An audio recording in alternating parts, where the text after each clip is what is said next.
બાપુ સમજવા જેવા શબ્દો છે. પૈસા છે ને, પૈસા એ વાપરતા પહેલાં 100 વાર વિચાર કરવો જોઈએ. કારણ કે પૈસા વાપરવા માટે હજારો રસ્તાઓ ખુલ્લા હશે, પરંતુ પૈસા કમાવા માટે એક પછી એક બધા રસ્તાઓ બંધ થતા જાય છે.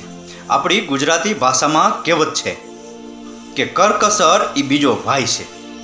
અત્યારે દેખાદેખીનો જમાનો છે અને લોકો દેખાદેખી કરી અને બીજાના રવાડે ચડી જાય છે અને ન લેવાની વસ્તુઓ લઈ લે છે, ન વાપરવાની જગ્યાએ પૈસા વાપરે છે. પરંતુ જ્યારે કોઈ આફત કે કોઈ સંકટ આવે ને, ત્યારે એના હાથમાં પૂરતા પૈસા નથી હોતા અને બીજા પાસે હાથ ફેલાવવો પડે છે. એટલે જ કહેવું પડે છે કે પૈસા છે ને હંમેશા કરકસર કરીને વાપરવા જોઈએ. કારણ કે આજની બચત છે ને એ આપણી આવતીકાલની જરૂરત છે. રાકેશ ગીરીના આ શબ્દો સમજાઈને વંદન. આપનો દિવસ શુભ રહે. મહાદેવ હર.